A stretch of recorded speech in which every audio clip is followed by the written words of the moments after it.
AESA 레이더 시대가 활짝 열리고 있다. 능동전자주사 위상 배열로 번역되는 AESA는 새로운 개념의 레이더다. 지금까지 전투기에 탑재된 레이더는 둥그런 반사판을 빙빙 돌리면서 레이더파를 쏘고 그것이 반사돼 돌아오는 것을 포착해 물체를 추적했는데 이를 기계식 레이더라고 한다. AESA는 이와는 전혀 다르게 작동한다. 잠자리는 2만여 개의 혼눈이 모인 겹눈을 갖고 있는데 AESA가 바로 겹눈체제의 레이더다. AESA 레이더의 원판 위에는 손가락 크기 정도의 모듈이 1000개 남짓 박혀있으며 이 모듈이 잠자리의 혼눈처럼 각각의 목표물을 추적한다. 따라서 AESA는 기계식보다 훨씬 더 많은 목표물을 추적한다. 아주 빠르게 움직이는 목표물에 집중할 때는 여러 개 모듈을 동원해 좀 더 정교한 추적을 한다. 이런 이유로 서구에서 개발된 첨단 전투기들은 하나같이 AESA 레이더를 탑재하고 있다. 미 해군의 주력기로 개발된 FA-18이 F 슈퍼호넷에 탑재된 APG-79를 시작으로 세계 최강의 5세대 스텔스 전투기 F-22에 실린 APG-77, F-35에 장착된 APG-81이 미국에서 개발된 AESA 레이더들이다. 유럽 4개국이 공동 개발한 유럽파이터 타이푼에는 이제 시제품이 나온 캡터라는 이름의 AESA 레이더가 들어간다. 이들 4개 가운데 가장 우수한 것이 바로 F-22에 실린 APG-77이다. 나머지 전투기는 대부분 기계식 레이더를 탑재하고 있다. 한국 공군이 보유한 최강의 전투기 F-15K에 실린 APG-63 레이더와 KF-16에 탑재된 APG-68 레이더는 기계식이다.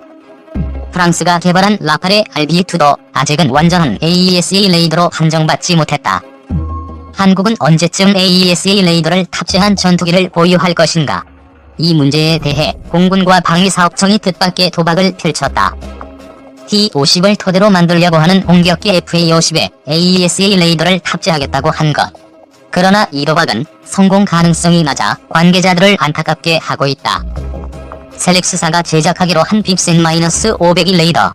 셀렉스사는 빕센-501을 소개하는 브로셔에 FA-50 공격기 사진을 함께 싣는 센스를 발휘했다. AESA 레이더 모형. 둥근 원판 위에 1200여 개의 모듈이 박혀있다. 2005년 한국이 T-50 고등훈련기 개발을 완료하고 양산 1호기를 출고한 것은 잘 알려진 사실이다. 전투기 조종사 후보생들은 둔마인 기본 훈련기 KT-1으로 기본 조종수를 익히고 준마인 T-50으로 전투기급 조종수를 이끈다. 그리고 공중전 기술을 배우는데 이때 사용하는 준마가 T-50에 기총과 레이더를 탑재한 전술 입문기 TA-50이다. T-50은 전투기급 조종술만 익히는 것이라 레이더가 없지만 TA-50은 전투술을 익히는 것이라 소형 기계식 레이더인 APG-67이 탑재되어 있다.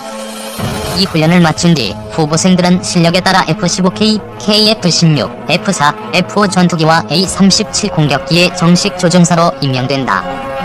한국 공군이 보유한 5종류의 전투 공격기 가운데 저급으로 분류되는 A-37과 F-5는 30년인 작전 수명을 넘겨 차례로 비행중지 명령을 받고 있다.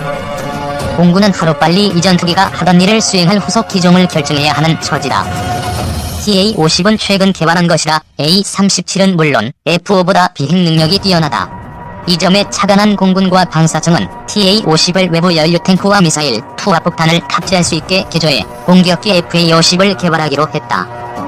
그리고 FA-50의 성능을 강화하기 위해 AESA 레이더를 탑재한다는 결정을 내렸다.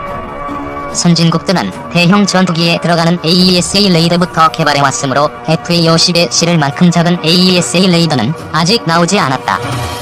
이런 가운데 영국과 이탈리아의 합작회사 셀렉스가 유럽파이터 타이푼에 들어간 캡터 레이더를 축소한 소형 AESA 레이더인 빕센-502 개발을 선언했다.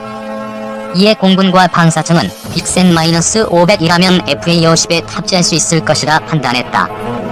그러나 이 꿈을 실현하려면 몇 개의 아주 높은 산을 넘어야 한다.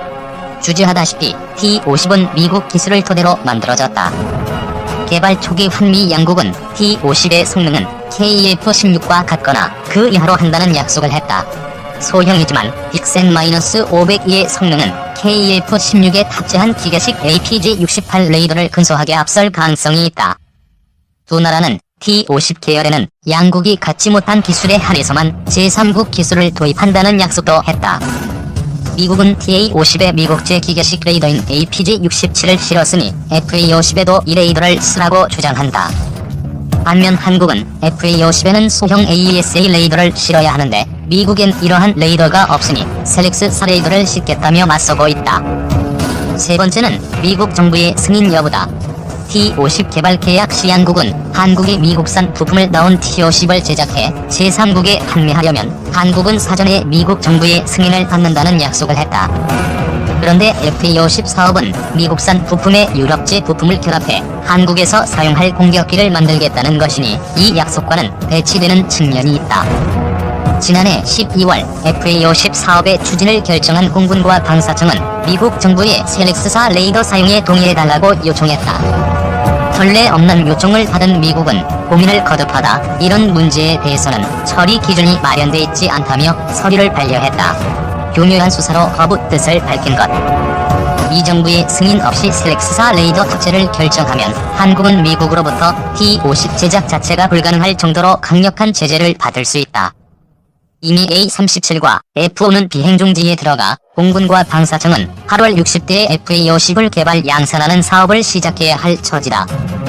공군과 방사청이 미국을 설득하고 셀렉스4가 AESA 레이더 개발에 성공한다면 한국은 가장 강력한 소형 전투기를 생산하는 나라가 될 것이다. 한 달 남짓한 시간 안에 공군과 방사청은 과연 기적을 이뤄낼 수 있을 것인가? 이 노력이 실패하면 그 책임을 묻는 후유증이 만만치 않을 것 같다. 동남아에서 제일 잘나가는 한국 전투기 FA-50. FA-50은 한국 기업인 한국항공우주사 카이가 개발 생산한 초음속 전투기입니다. 미국 로키드 마틴사와 라이센스 계약을 하여 KTX-2 전투기를 만든 노하우를 가지고 한국에서 자체 제작한 전투기입니다. 20세기 중반의 군에서는 초음속 고등훈련기와 경전투기의 개발이 상대적으로 유행했다. 대표적으로 유럽의 제규어, 일본의 TF-1 등이 FA-50과 유사한 모습을 가지고 있습니다. 또한 BAE 호크, 알파제트 등 아음속기 위주로도 개발이 되었습니다. 그러나 시간이 지나고 기술력이 한층 높아지면서 FA-50과 T-50은 많은 군대는 다시 초음속기로 눈을 돌리고 있습니다. 보통 FA-50과 흔히 비교 대상이 되곤 하는 A-10 공격기는 최고 속력 706kmh, 순항속력 560kmh로 암속 전투기 중에서도 꽤나 느린 전투기에 속합니다. 또한 수이-15는 최고 속력 975kmh, 순항속력 750kmh로 A-10에 비해 상당히 빠른 속도를 가지고 있지만 이 전투기 역시 암속기라는 한계를 지닙니다. 둘 다 어려운 전쟁 환경 속에서는 공중우세를 확보하지 못하면 공역이나 고성능 지대공 미사일 항공망에는 대응이 어렵습니다. 속도와 기동성의 열세로 멘테지나 대공포 수준의 단촐한 항공망을 돌파하는 기술적 한계가 많기 때문입니다. 그러나 한국에서 최초로 개발된 FA-50은 최고 속력이 마하 1월 5일 수준이고 기동성은 전술기와 같은 성능을 가진 초음속 경공격기입니다. A-10이나 Su-25에 비해 일정 수준의 항공망이나 공중우세가 없는 상황에서 빠르게 적진을 피할 수 있는 특징이 있습니다. FA-50은 그리펜과 같은 계열의 엔진이 탑재되어 있습니다. 타 전투기와 비교하면 엔진 성능이 다소 떨어지지만 몇몇 부분에서는 제작사의 차이로 뛰어난 부분도 있습니다. 개발 초기에 그리펜을 경쟁 상대로 인식하여 카나드 델타형 항공기 제작이 예상되기도 했습니다. 무장 탑재량이나 가속성, 비행 가능 거리, 채공시간, 좀 더 큰 동체 등 처음부터 전투기로 개발된 그리펜에 비하면 위 같은 성능은 떨어질 수밖에 없습니다. 하지만 기동성은 훨씬 뛰어납니다. 한국항공우주는 연료 탱크를 늘리고 기체의 뼈대를 보강하는 업그레이드하는 방안을 제시하기도 했지만 아직 준비 단계입니다. 사업 초기 레이더는 A 시리즈 시제기에 장착했던 AN/APG-67사를 도입할 예정이었습니다. 그러나 성능 저품질을 이유로 카이는 거부하였습니다. 당시 미국에는 F-16 같은 특수 전투기를 위한 소형 AESA 레이더가 없었습니다. 미국 정부는 대체제로 개발 중인 소형 AESA 레이더인 레이시온 기업의 AN/APG-84, RA 샬라노스로 그로먼 기업의 AN/APG-83, SABR을 탑재하려고 했었습니다. 하지만 완성까지 최소한 5년 이상을 기다려야 하는 오래된 준비기간 때문에 사실상 무의미해졌습니다. 동남아에서 KA-50은 정말 인기가 많은 한국산 전투기입니다.